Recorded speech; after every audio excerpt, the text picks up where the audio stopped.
Muy buenas tardes. Gracias por estar con nosotros una vez más en esta programación en español del Canal 17. Hace varias semanas tuvo lugar un desastre en el Golfo de México terrible. Un pozo petrolero, pues, se perdió la capacidad de controlarlos y llevamos semanas y semanas con un brote de petróleo prácticamente incontenible.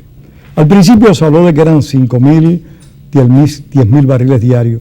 Hoy se plantea que el flujo de petróleo que ha estado saliendo durante todo este tiempo asciende aproximadamente a 40.000 barriles.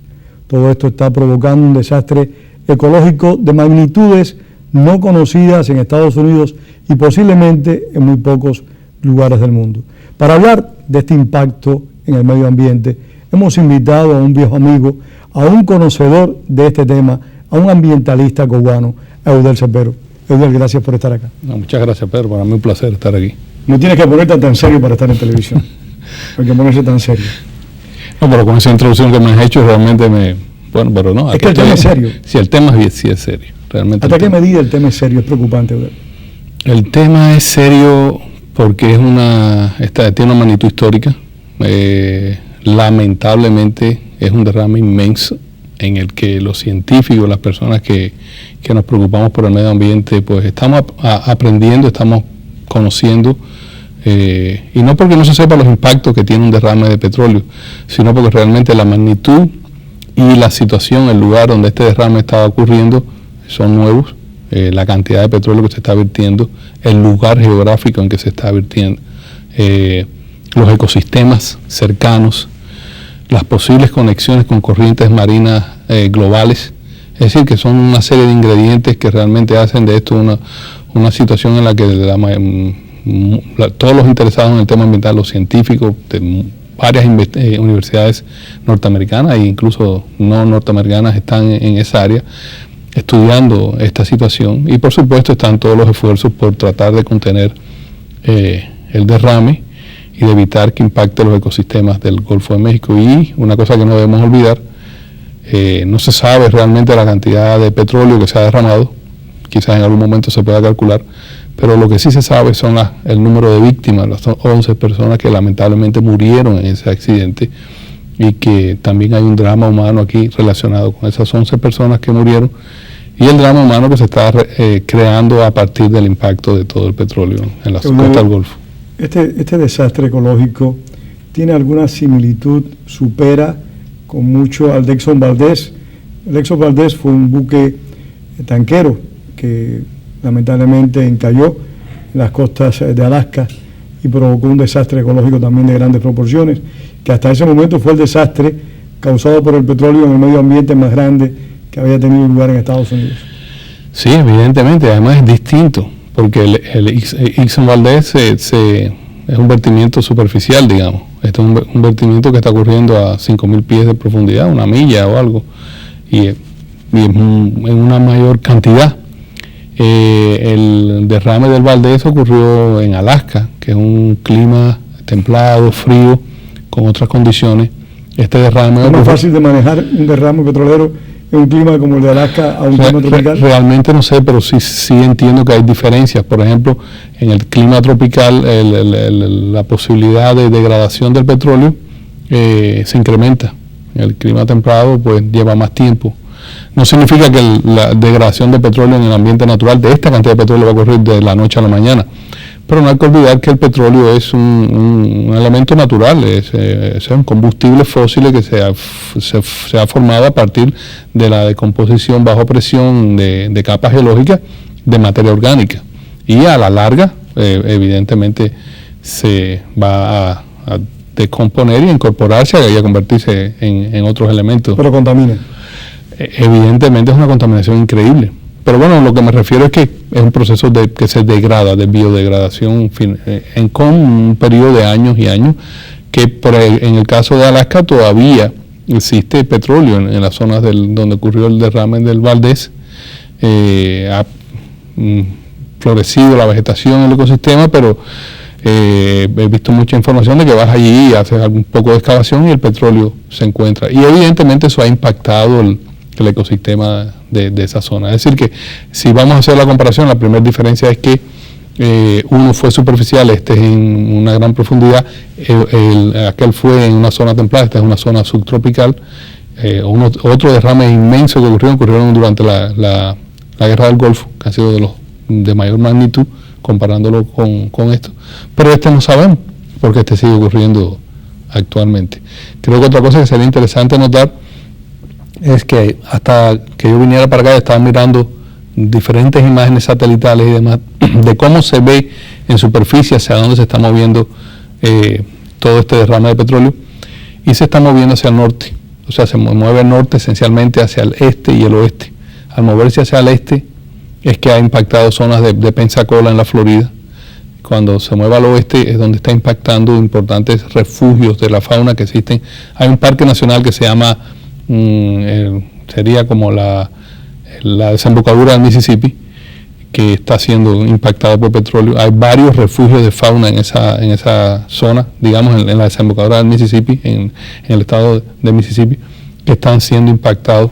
Hay inmensos campos de ostras, algunos públicos donde las personas pueden ir. Yo leí hoy que aproximadamente unas 330 tortugas gigantes habían muerto como consecuencia de este desastre. Está ocurriendo. Entonces, al llegar toda esta arribación a estas zonas protegidas, donde el hombre no ha hecho desarrollo precisamente para proteger, cuando se dice un refugio de fauna, ¿por qué? Porque se sabe que es un lugar donde hay el ecosistema de muchas especies, sencillamente se toma la decisión de no ir allí, no interferirlo, mantenerlo como tal, para preservarlo.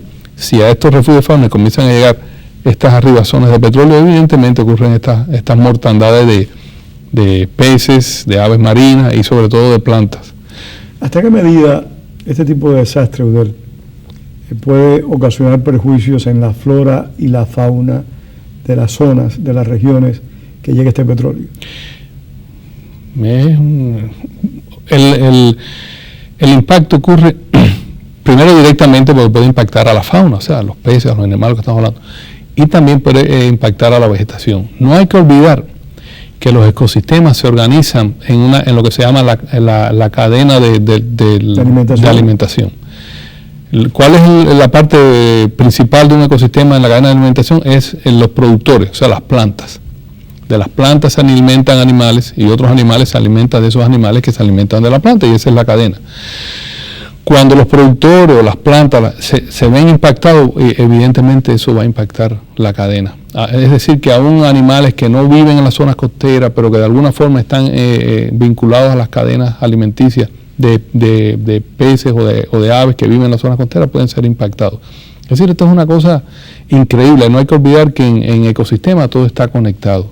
Y eso es como se ve. Es muy difícil incluso de pronosticar. Lo primero que vemos es el impacto físico. Está llegando aquí en estas costas, están muriendo peces, están muriendo aves marinas. Está afectando el trabajo de muchas personas. Esa es la otra cosa, porque hay una vinculación y ahora se ve claramente, ¿no? Porque muchas veces, lamentablemente, los ecologistas vemos que la persona dice, bueno, la protección del medio ambiente, bueno, porque hay que proteger el medio ambiente. A mí, ¿qué me interesa esos pantanos por allá por el Mississippi?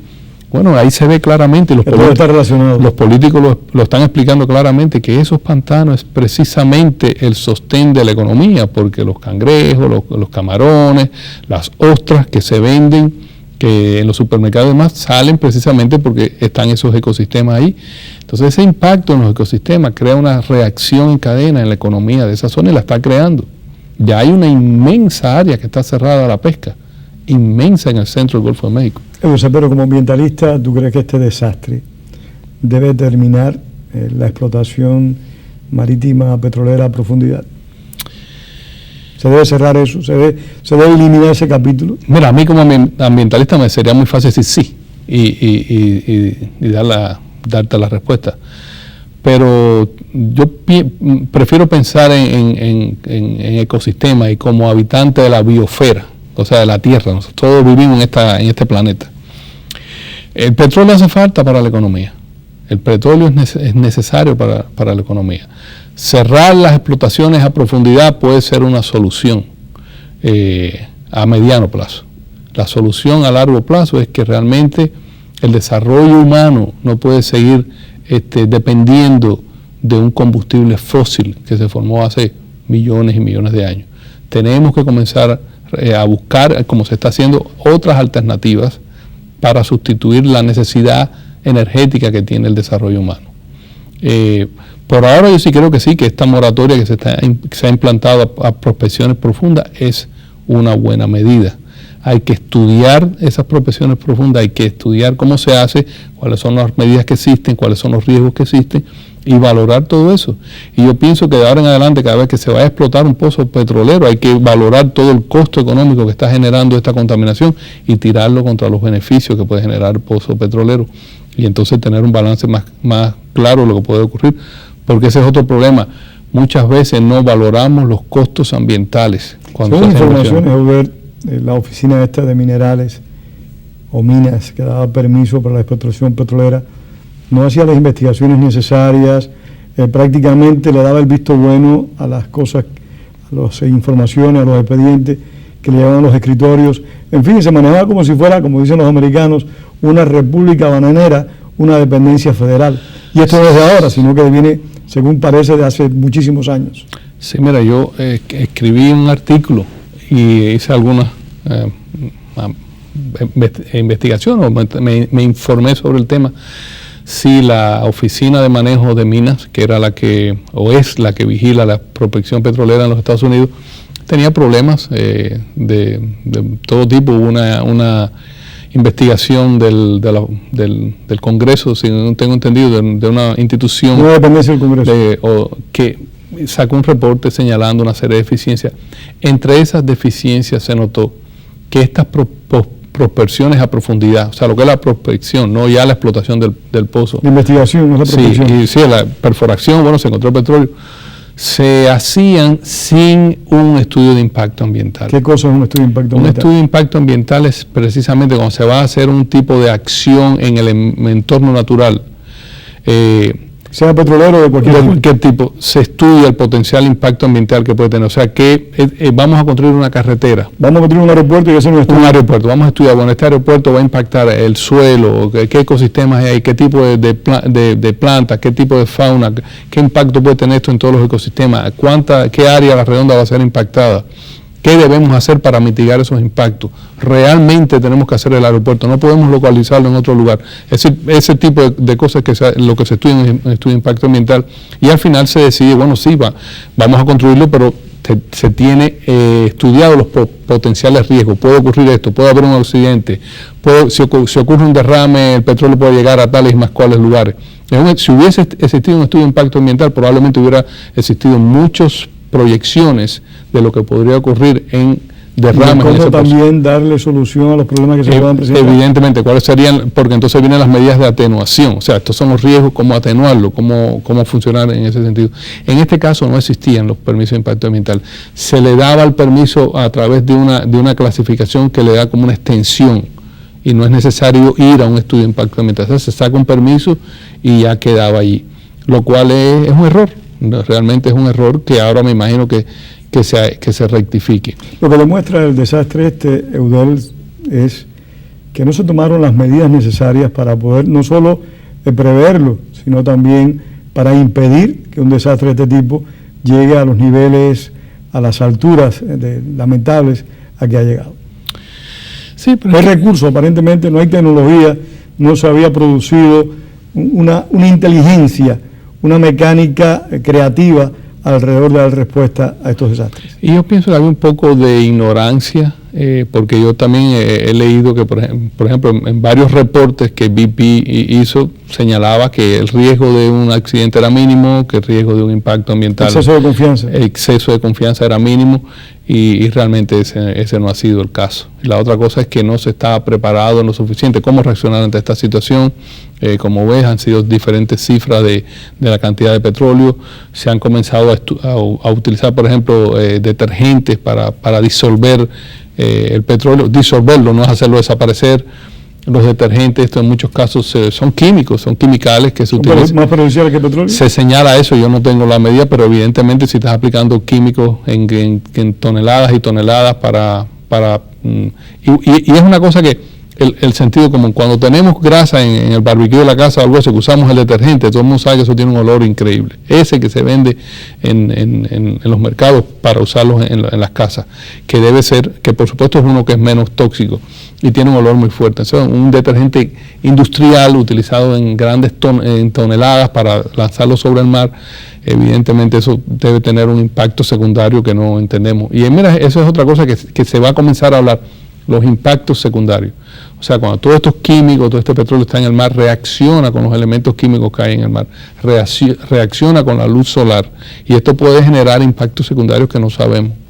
El otro problema nuevo que se observa aquí, que he estado leyendo, es la ocurrencia de lo que le llaman plume en inglés, que son como columnas de petróleo que flotan bajo el nivel del mar, o sea, de varios pies en un área, una gran área de petróleo que está flotando bajo el nivel del mar y que placas de petróleo submarina, digamos. Exactamente, así, flotando, que no se han visto, que en un primer instante BP dijo que no era el caso, pero ya hay varios científicos que han determinado que sí, incluso el nieto de Cousteau, el famoso oceanólogo francés, estuvo, se estuvo buceando en una de estas plumas. Ahora, pero aparentemente British Petroleum no se ha comportado adecuadamente, ha producido declaraciones contradictorias, ha dado cifras que han sido posteriormente superadas por la realidad, ha culpado a otras entidades involucradas en la explotación del petróleo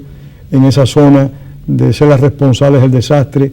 Se ha visto como que no enfrentar una realidad que es dolorosa, pero en la cual ellos tienen una gran responsabilidad.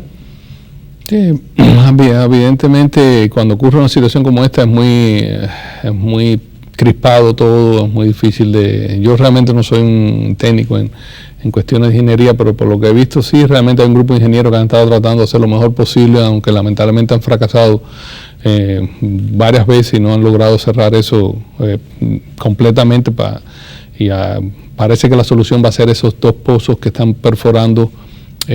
Van a estar para el mes de agosto, se dice. Que van a llegar hasta allí, y ya nos podemos imaginar que perforar un pozo para que llegue a otro pozo, que es un pozo de varias pulgadas, realmente es una cuestión ingeniera complicada. Y es por eso que yo veo que en cuestiones ambientales todo está en un principio ambiental básico que se llama precaución. Hay que precaver, hay que tener la precaución primero, porque después cuando se desencadena una situación de esta es realmente muy difícil. Brasil recientemente descubrió petróleo todavía a profundidades superiores a las del pozo que hay en el Golfo, que lamentablemente pues se reventó, para hablar en términos corrientes. Aparentemente va a ser muy difícil que se puedan hacer esas prospecciones y la explotación de esos pozos petroleros que tiene el Brasil en alta mar. Yo me imagino que ahora esto de una medida de la magnitud de una catástrofe de este tipo, es decir, del riesgo ambiental que se toma cuando hace este tipo de perforación, porque hasta ahora no se había visto en la realidad el riesgo ambiental y la magnitud de la catástrofe ambiental que puede ocurrir cuando hay un accidente a esa profundidad. Yo creo que ahora es cuando se va a empezar a balancear este riesgo ambiental y el costo no solo ambiental, sino económico, social, político, contra la posibilidad del petróleo que se puede extraer de un pozo.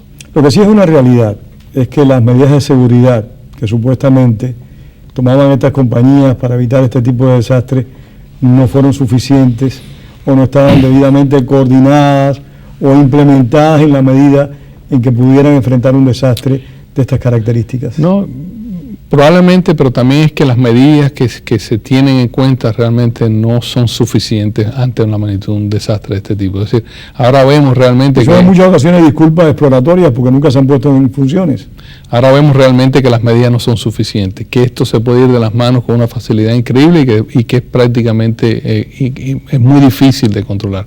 Y controlarlo y mitigarlo, que es la palabra de mitigación, de atenuarlo, va a demorar decenas de años. Esto puede impactar a varias generaciones de norteamericanos, porque el petróleo en esos ecosistemas, es muy difícil de limpiar y de controlar con rapidez. Esto va para varias decenas de años, evidentemente. Ahora, si nos limitamos solo a los pozos petroleros de tierra firme, esos que cierran siempre peligro, pero mucho menos que los de alta mar. Si nos limitamos a eso, el petróleo se encarecería a puntos muy altos, donde realmente la economía podría quebrantarse de una manera terminal. Evidentemente, es que estamos ante un dilema, que es que la economía depende, y sobre todo la transportación del petróleo y de los combustibles fósiles. Y algo interesante, mira, la conversión, el porciento que convierte de la energía química potencial que hay en el tanque de gasolina de nuestros automóviles a lo que es la energía de movimiento que ocurre cuando al uso que se le da a esa energía. Esa energía es el 10%. El resto de la energía se disipa en ruido, calor, vibraciones. Nuestros motores... ¿Esa explotación no podría ser mayor? Nuestros motores de combustión interna son absolutamente ineficientes. Y ese es otro problema. ¿Y por qué? Porque es la tecnología de la que dependemos. Es una tecnología que es la que dependemos. Es decir, la conversión energética es muy baja. En los motores eléctricos llega a un 30%, un 40%. Tenemos que mirar a esas cosas, que no es solo buscar una nueva forma de energía, sino de la eficiencia. Hay un chance de ahorro energético increíble en la eficiencia de los sistemas que tenemos que realmente son ineficientes. Es decir, que cada vez que ponemos un dólar de petróleo en nuestro tanque de gasolina, vamos a usar 10 centavos. 10 centavos. Ahora, ¿cómo eso podría evitar? Son intereses económicos los que impiden, desde tu perspectiva, que se hagan motores más eficientes, equipos mecánicos más útiles. Yo no busco nunca yo pienso que la economía es el motor de las cosas y que también los gobiernos tienen la responsabilidad de empujar tecnologías que son mejores y que son más eficientes. Y yo pienso que en ese camino se está. Pero también la economía puede ser el motor que empuje esta situación, aunque haya un periodo en que tengamos que sufrir porque el combustible sea muy caro, etcétera, etcétera. Y ya está ocurriendo. El encarecimiento de la gasolina, que está aproximadamente a $3, ha hecho que los dealers empiecen a vender no solo el carro, sino el consumo de combustible. Y que las personas vayan a comprar no solo el carro, sino el consumo del combustible. Y ahí es el camino está por ahí, pero evidentemente el gobierno tiene la autoridad regular y decir, bueno, mira, queremos 30 y tantas millas por galón o 40 millas por galón. Y ese es ¿Existe hoy tecnología suficiente como para ir cumpliendo esas metas? Sí, cómo no, existen tecnologías suficientes, tendríamos un programa para estar hablando de eso. Existen motores más eficientes, existen muchas variantes desde motores de aire comprimido, autos eléctricos. Bueno, ahora están los autos híbridos que son mucho más eficientes, hacen a más de 35 millas por galón. Y yo pienso que en ese camino ha salido el primer auto eléctrico que se puede conectar, que lo puedes recargar en la propia casa. Y ese es el camino. Están también las investigaciones de las famosas celdas de hidrógeno y de los autos movidos por celdas de hidrógeno, que es una tecnología desarrollada por la NASA durante los años 70 para producir electricidad en los viajes precisamente a la Luna.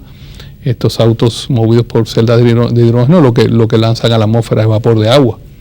El problema es de dónde traemos el hidrógeno. Del agua es muy difícil, del petróleo es más fácil. ¿Hasta qué punto afectamos intereses económicos que realmente irían a la bancarrota si este tipo de tecnología fuese popular y pudiese aplicarse a todos los niveles? Bueno, pero también se generarían nuevas oportunidades de negocio y nuevos negocios. El problema es que sí, sería un cambio. Imagínate que mañana vayamos a las celdas de hidrógeno, las gasolineras que hay de 2 en cada cuadro, sería un cambio grande. Y por eso también es muy difícil que esos cambios ocurran. Pero la realidad es que la eficiencia de los sistemas que utilizamos deja mucho que desear. ¿Cómo tú aprecias el impulso que el presidente Obama le está dando al desarrollo de energías alternativas? Yo pienso que eso es importante y que hay mucha oportunidad, sobre todo en la energía, por ejemplo, la energía del viento, o sea, la eólica, tiene mucha oportunidad en algunos estados, no, porque ese es el otro problema con la energía. Los molinos de viento sería. Los molinos de viento que son muy eficientes, son baratos. Hay grandes, no aquí en la Florida, porque la Florida no es un estado que tenga el potencial de producir electricidad a partir de los vientos, pero en California sí, en Texas sí, en Texas existe digamos el campo de molinos de viento más grandes de los Estados Unidos, porque el presidente Bush, cuando fue gobernador, propició una ley para promover el uso de energía alternativa. se ha seguido desarrollando. En Europa hay un gran uso de la energía eólica, en muchos países están localizando turbinas en el océano, en lugares donde los vientos, y realmente la instalación, el costo de la instalación ha ido disminuyendo, y esto ha hecho que haya más beneficios en este tipo de negocios, pero es limitado, no se puede poner en todos los lugares. La energía nuclear. La energía nuclear es otra solución que... ¿No le temes? No, yo no le temo a la energía nuclear. El problema de la energía nuclear es un accidente, pero realmente un accidente fue lo que sucedió en el Golfo. Exactamente, pero por ejemplo Francia ha estado durante años, el 90% de su producción eléctrica es de electricidad, y han ocurrido mínimos accidentes. El mayor accidente ocurrió en Chernóbil, en Rusia, y bueno, sería un tema para hablar. En Estados Unidos ocurrió un accidente en 3 Mile Island, pero no salió, o sea, fue contenido por la cámara donde estaba el reactor. El problema de la energía nuclear es los residuos, que hay que tenerlos por años, porque la degradación del material nuclear dura muchos años. Sí, ¿dónde guardarlo? ¿Cómo protegerlo? Aunque ahora se piensa y se están desarrollando energías para reciclar ese mismo material. Y es interesante, porque con un mínimo gramo de plutonio se puede producir la misma cantidad que se utilizarían en decenas de barriles de petróleo. Y ahí es donde viene la conversión. El problema es el costo de producirlo, el costo de mantener la seguridad, y después el problema de los residuos. Pero la visión de cómo encaminarnos a otro tipo de energía no puede ser solo virando a atómica o a eólica. Hay que mirar a todas. Hay que mirar un espectro de posibilidades y entonces caminar por ahí. Retomando el petróleo, nos queda muy poco tiempo. ¿Cómo tú aprecias una eventual prospección petrolera marítima en las costas de la Florida? ¿Ves eso como algo arriesgado? Sí, lo veo como algo arriesgado. Lo veo como algo... ¿No eres partidario de ese caso? No, yo creo que no. Yo pienso que en la Florida hay una moratoria que se debe mantener realmente. Y la otra cosa que quiere decir es que no hemos dicho, pero sé que se habla mucho en la calle, es la posibilidad de que ese petróleo se mueva hacia el sur de la Florida. Hasta ahora la mancha, como yo dije, por las imágenes que he visto, es superficial, porque bajo el agua no hay forma. Está moviéndose hacia el norte, lamentablemente, hacia las costas de la Florida, de Mississippi, de Alabama. Lo que le dicen el Panhandle. El este y el oeste. Pero hacia el sur, de donde se encuentra este derrame, está la llamada corriente del Lazo, que se conecta con la corriente del Golfo. Y hay algunos modelos de computación de la Universidad de Miami que indican que podría ocurrir. Rubén, muchísimas gracias. Muchísimas gracias a ustedes por haber compartido con nosotros esta tarde. Esperamos haberles dado un programa de interés donde todos hayamos aprendido un poco. Gracias, muy buenas tardes, y gracias, Udel Super. Gracias a ti.